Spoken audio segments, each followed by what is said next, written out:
The other point, Madam Chair, is on governance. Inclusivity, everybody will talk about that, and I think you've been addressed quite a lot, even by the ladies in this country, on gender issues. As WIPA, we have always held the view that we need 50-50. If we had won elections last time, you will not be complaining about gender disparity. It will be 50-50. That's what we have said.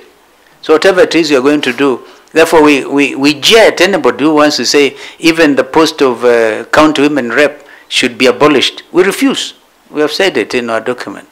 How are you going to make up this gender thing? And so we're even suggesting, instead of having 12 nominated members of parliament, make it up to 20 and have a formula that favors the ladies. We must really be able to build that capacity. We are also very bold about the legislature. The need to have proper separation of powers. An independent judiciary, Mr. Chair, is so critical.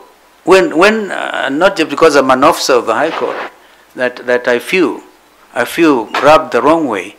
If you really cannot give independence, guarantee independence of a judiciary, then you will have no country. And this to me is so basic. In fact, I dare say, in terms of funding capabilities for the judiciary, every effort be made to make them independent, even in terms of financial management. Because the judges on the other side, on the other hand, must acquit themselves. They must be professional. When I the other day saw, I don't know whether it was a magistrate, in fact, it was a judge, give very peculiar bail conditions in a matter involving the member for Embakasi East. I was shocked. Very peculiar bail conditions. Now you wonder, is that the judiciary that you anticipate? So everybody, I think, has to do their bit. And there should never be a quarrel between the executive and the judiciary. When it comes to the legislature, we want to boldly suggest that the Senate becomes the upper house. Indeed, the Speaker of the Senate should also be the Speaker of the Senate, should be the President of the Senate. And all the bills that originate from the National Assembly end up at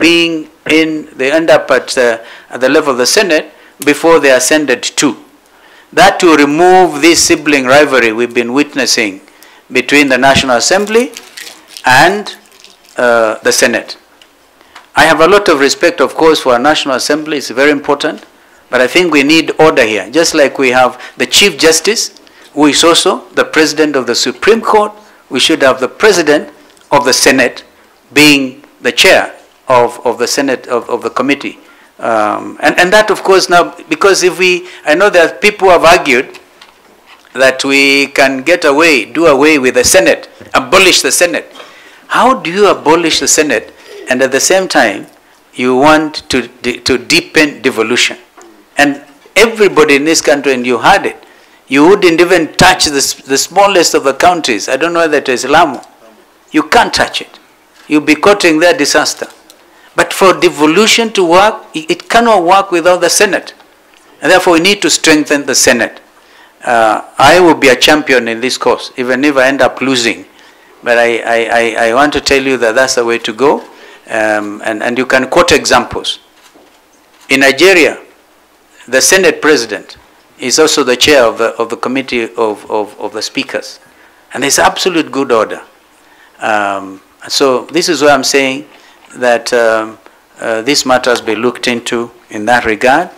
We want also to deal with the matter of discipline within political parties. Of course, the matter of expulsion and things here does not apply anymore. I don't know how much time, Chair, I have, so that I don't overindulge, because this is another very important matter.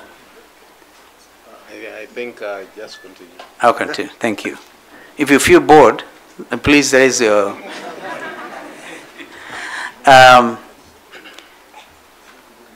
some of us have struggled hard to bring about democracy, democratize this country. But sometimes democracy seems to be in serious jeopardy. People will use a political party to get to parliament and absolutely don't even believe in the political ideology of that party. Like Wiper are social democrats, and nobody cares to look at that. They use probably a strong name in the leadership of the political parties when they get there, because they never in the first place internalized what that particular party stands for.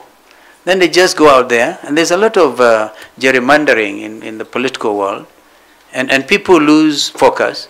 And the next thing is you see disciplinary committees taking action. Therefore, the Political Parties Act needs a very serious amendment.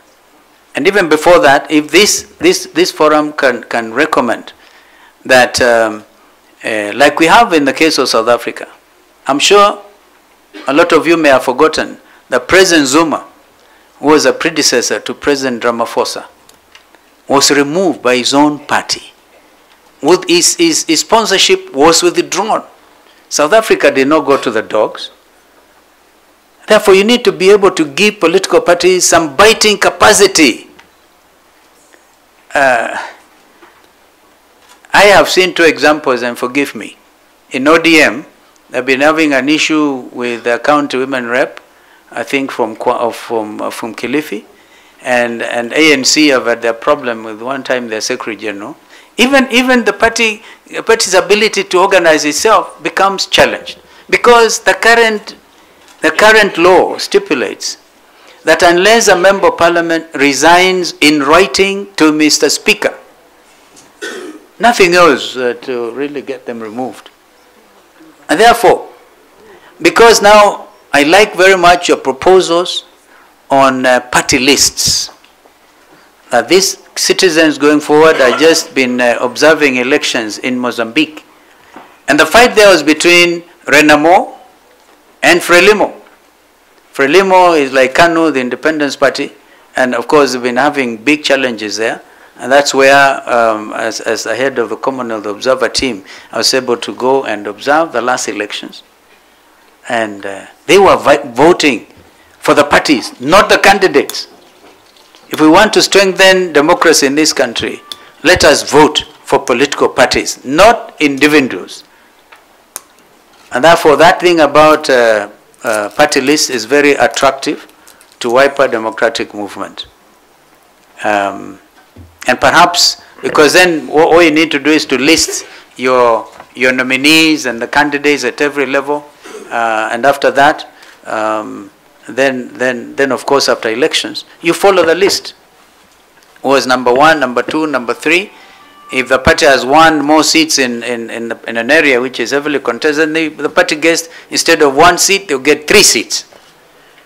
So that matter needs to be explored. But I here want to suggest that political parties be given authority to withdraw sponsorship of members who misuse the authority given to them and the privilege given to them to fly party tickets. And when they get to National Assembly or the Senate, they misbehave. Or indeed others are governors, and they are governors, and they be just, and you know, then there's some court trouble. They want to be taken to court so they can drag each other through the courts. Then people gain some sympathy or some kind. So, Chair, as Wiper Democratic Movement, would want to really have the political parties strengthened. And also, when it comes to political party funding, and here I don't even want to talk about our experience in NASA, because we are straight to seeing whether we can sit as NASA and resolve our challenges. But simple, why don't we make that a party which wins both in the Senate and in the National Assembly 20 seats becomes a parliamentary party, and therefore qualifies for funding from the political parties fund. I can tell you that although we are the 3rd largest party, we are getting absolutely no support from the political parties fund. Is that fair? Is that just? It isn't. And so we struggle to fundraise, we'll have a dinner, fundraising event, even to pay staffers becomes a problem, yeah? And yet some others take everything and run away with it.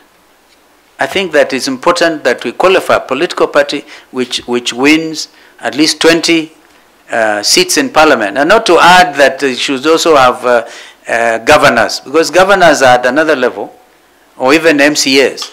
Yeah, that is at another level, at the devolution level. So I think that we need to work around this matter of strengthening our democracy, our governance, by making sure that political parties are better organized, they are reflective, and of course if they coalesce as coalitions as well, the coalition regulations are also of the type that do not end up leaving some of the parties with empty hands. So that's another point, Mr. Chair.